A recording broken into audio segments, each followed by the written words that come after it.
Before the election, I said that we would face the worst inheritance since the Second World War.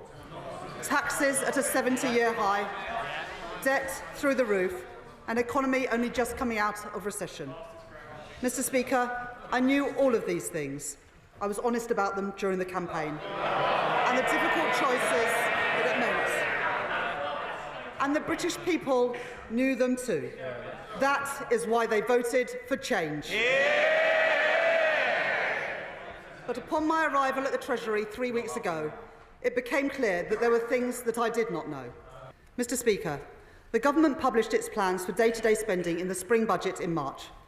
But when I arrived at the Treasury, on the very first day, I was alerted by officials that this was not how much the previous government expected to spend this year.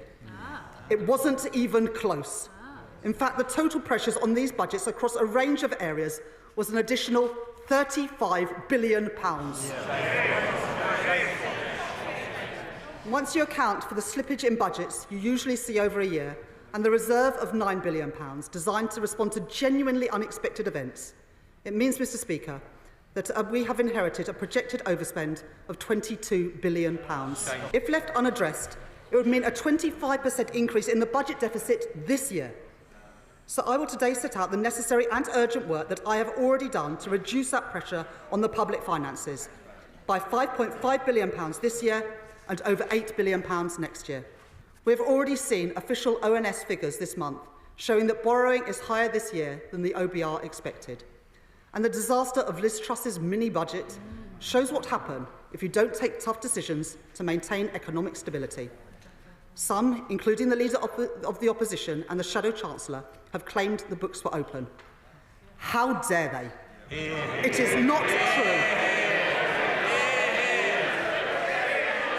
And let me tell you why. There are very clear instances.